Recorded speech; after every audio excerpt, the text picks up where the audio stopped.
Hey y'all, welcome to another recap with D, Love and Marriage Huntsville. Please like and subscribe and tell me what you think in the comments of episode 6 and the glimpse they gave us into episode 7. Very spicy. First and foremost, I want to say Mel and Kimmy in that first shot of episode 6, they looked absolutely gorgeous, including Stormy. When she pulled up, they were giving us a lot of black girl magic then at that table. Very stunning. I loved it. Anyway, they were having a discussion about, when they all met up, they were having a discussion about Stormy and Tiffany's situation.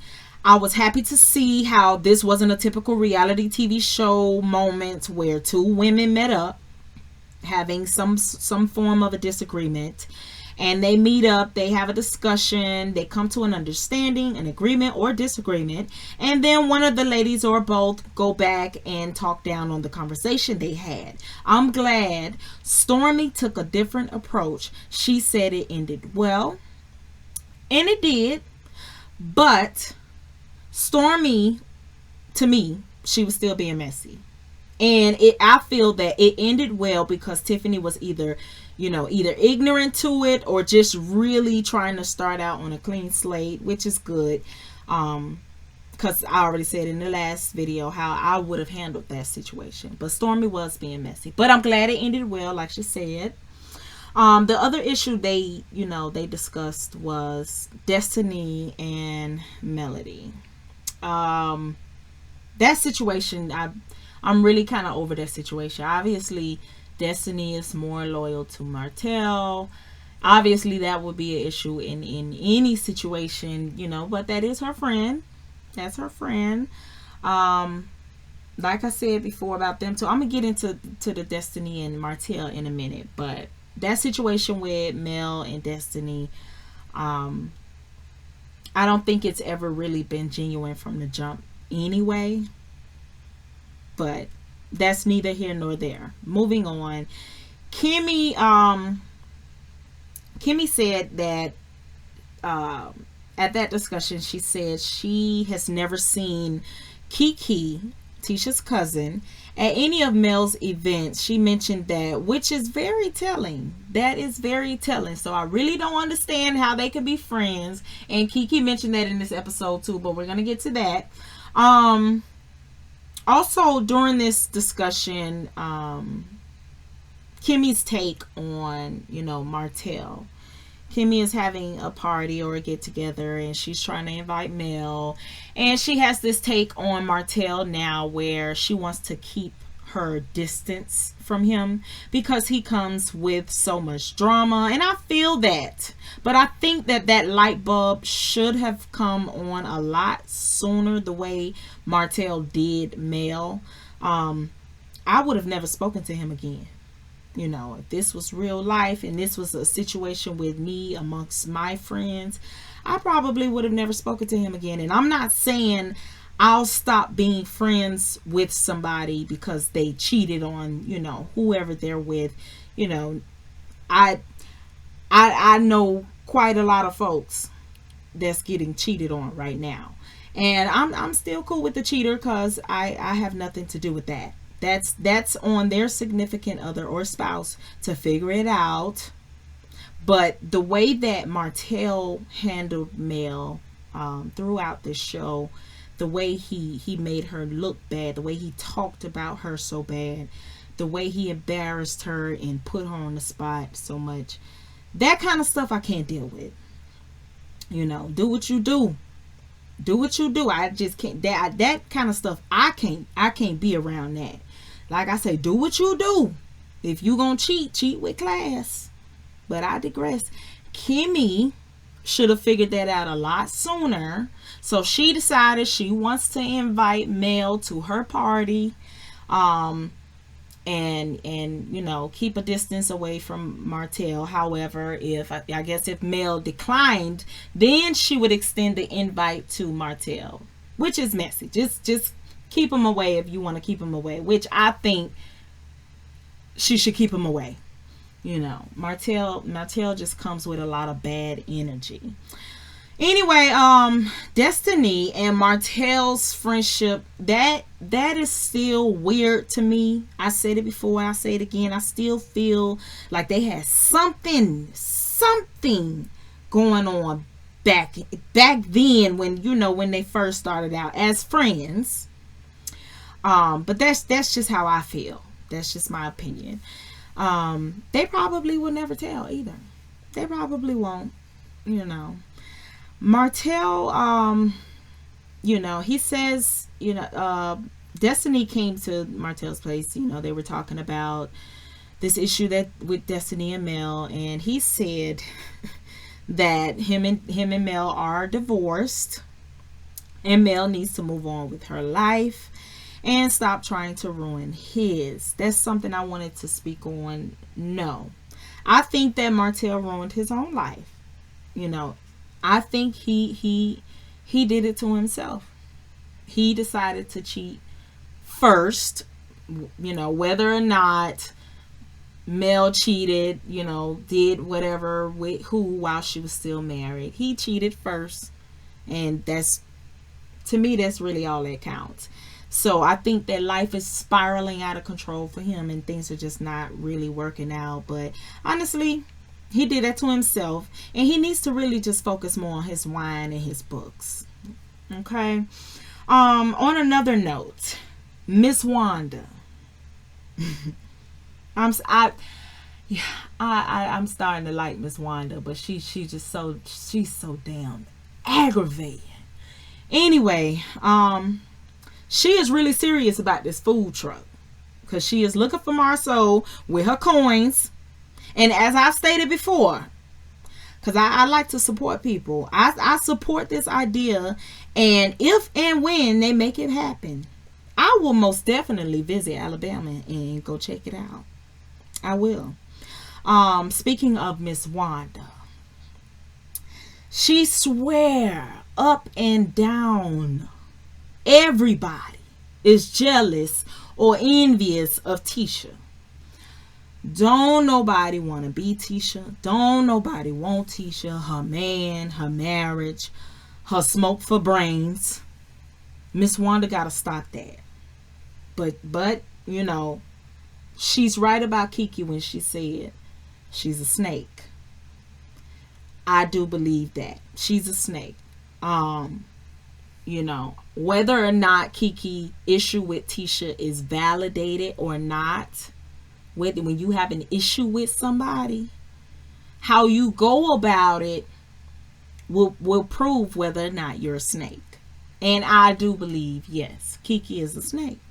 Moving on, following that moment, Teesha and Miss Wanda had where she was calling Kiki a snake. Following that, Mel and Tiffany met up, and they discussed a few things I want to touch on. First, I want to say I love Tiffany's drive and how she manages a family and working on her own thing.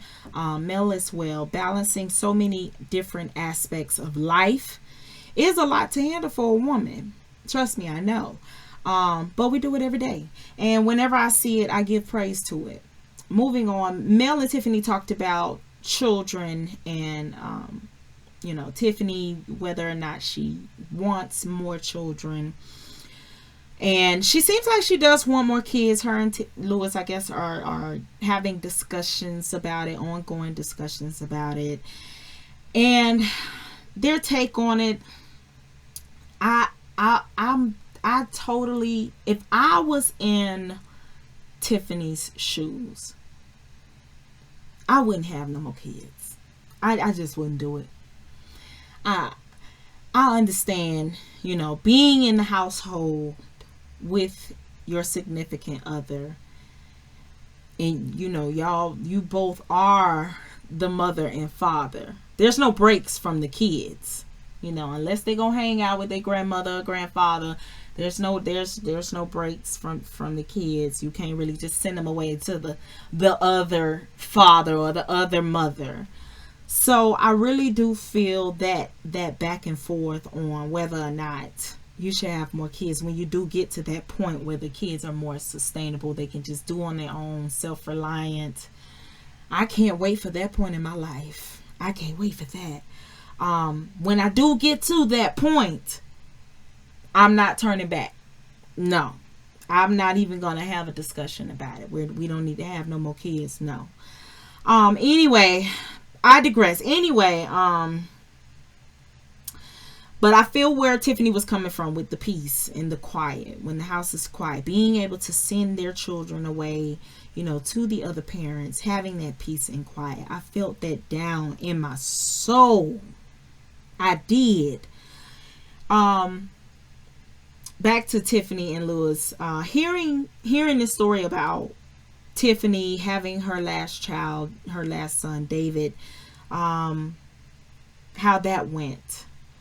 I do hope that, you know, if her and Lewis do decide to have children together, that it goes well. I hope it goes well. I know that they will have some beautiful kids. They will. If they do decide to have some children, they'll have some beautiful children. But I do hope it goes well. All prayers to her for that. Also, her and Mel sat down and they were talking about Tiffany seeking her biological father. That is a very sensitive topic right there. I hope her journey ends soon and she finds her father. Much luck to her for that.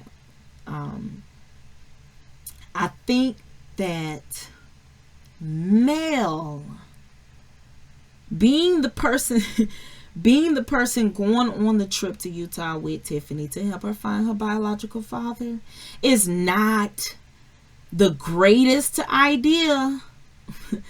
Mel, you know, she wants to be there to be the detective.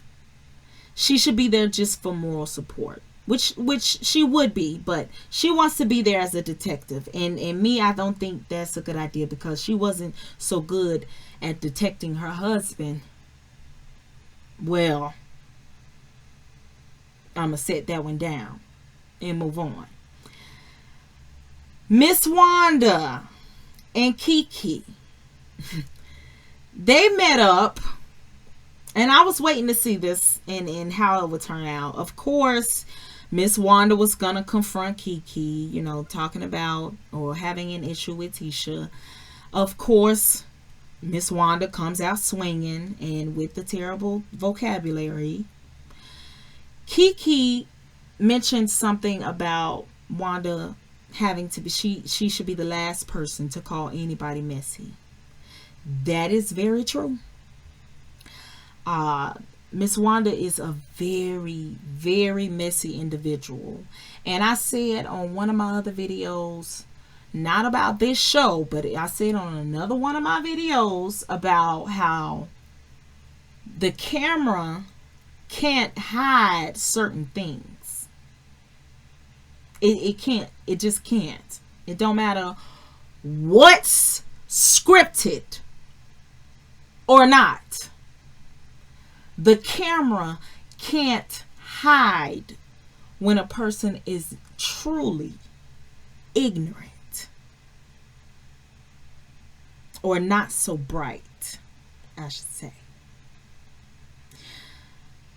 Anyway, now the excuse Wanda gave for, you know, when Teesha was talking about Kiki, when she said that Teesha was talking, you know, she thought she was talking to a friend at that time. That right there really made my skin crawl. Because I had a similar situation with one of my cousins telling her friend my personal business. And, you know, talking crazy about me. And they fell out and said friend came to me and told me everything. So that my cousin gave me the same excuse. She thought she was talking to a friend. She was confiding in a friend. Blah, blah, blah. That's childish. That's ignorant. And it's selfish. It doesn't matter. It doesn't matter. Because when you're discussing someone's personal business, it's like that's your friend, cool, but what's the point? What was the point in discussing that? And I don't know what, Kiki and Tiesha, with what business or personal business she went back and told her, but it sounds like, I guess, it's something serious. They're not telling us what it is on the show, but obviously I guess it was something serious if she's holding on to it for 4 years. That is a very long time. Like I said, that is a very long time. Anyway, I'm really tired of talking about this Kiki and Tiesha situation. But as far as Miss Wanda approaching Kiki about it, Kiki has the right to be disturbed. She has a right to be upset about it.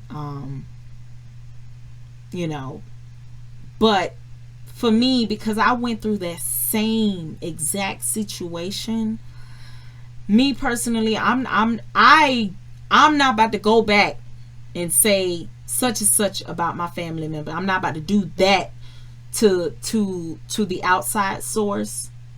I'm just gonna cut the family member off, and that's what I did. I don't talk to said cousin anymore. So I think that in this situation, that should have been the case. Let it go. Obviously, they care for one another. She loves her cousin. She wants to be close to her. So if you're going to be, still connected to your family, let that shit go. Let it ride. Just let it ride. Let it go. Bringing it up over and over again after 4 years, that would piss me off. That would genuinely make me very, very upset. Moving on. Kiki brought up some valid points about her upbringing, and saying how Miss Wanda and her father going back and forth, or when they have disagreements, they bring up Tiesha and Kiki and using the J word, jealousy, and how Kiki is jealous of Tiesha and Tiesha is jealous of Kiki, and so on and so forth. And I've seen that. I've seen that happen before. I haven't quite. I didn't see much of that in my family, but I've seen that in other people's family, and a few of my friends' family. I've seen it like blatantly, out loud, and in the open. And now that seems to me that's not a part of the script. That right there looks like some real family drama they got going on, for real. I do hope they get it worked out. And I do hope that Wanda stop being messy. But I do hope they get it worked out.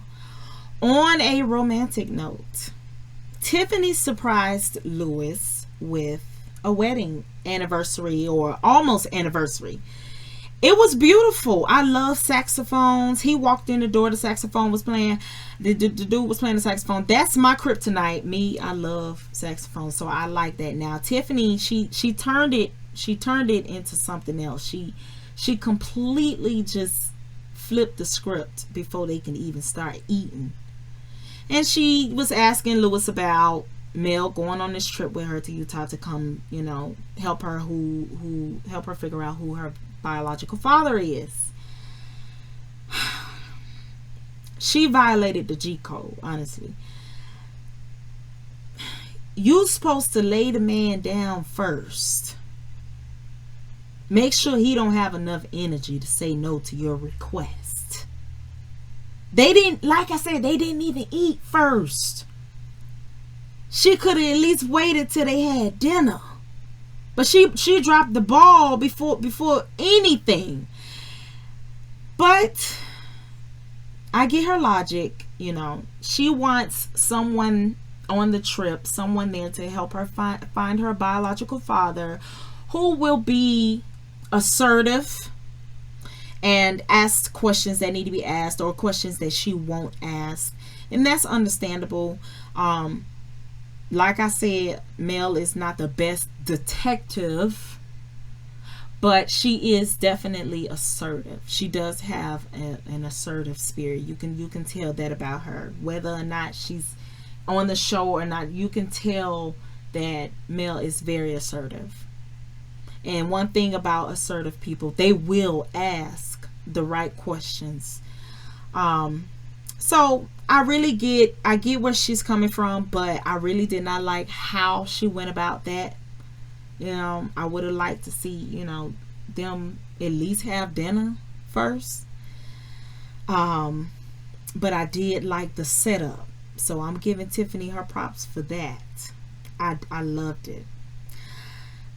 Anyway, we are in the thick of this show, Love and Marriage Huntsville, season 4. That was my review on episode 6. But it looks like episode 7 is about to be a bumpy ride. If you caught the preview, allegedly, Marceau is in the socials again for cheating. The boys go on a trip to Atlanta with Martel. Bad idea. Let's see how that turns out. And then let's see if Maurice was still just an innocent bystander and didn't see anyone's interactions. And then Louis, he needs some pom pom because apparently he's frustrated. I cannot wait for this next episode. It seems like it's really about to get rowdy. Like I said, we're in the thick of it. The first 6 episodes were kind of boring, but now we are in the thick of it. I'm so ready for it. I can't wait. Thank you for watching, y'all. Don't forget to like and subscribe. See y'all next week for the next Love and Marriage Huntsville review. Bye.